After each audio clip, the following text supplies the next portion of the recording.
Lakad uli kami kasama ng mga aso.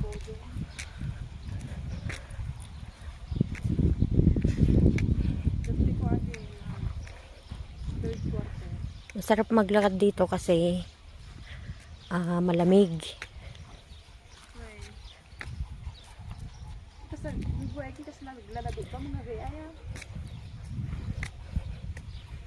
Tuwing hapon naglalakad kami dito kasama ng mga aso para naman ma-relax yung isip, hindi yung naghihintay lang ng utos ng mga amo.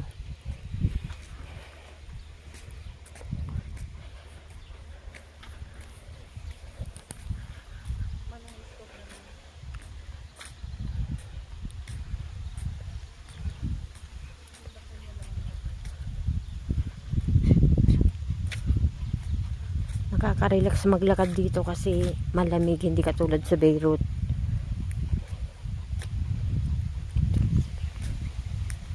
Nandito kami ngayon sa Faqra. Wala kami sa Beirut. Kumbaga mataas kasi na lugar dito, kaya kahit na mainit sa Beirut, malamig pa rin dito. Kumbaga sa atin nasa Baguio.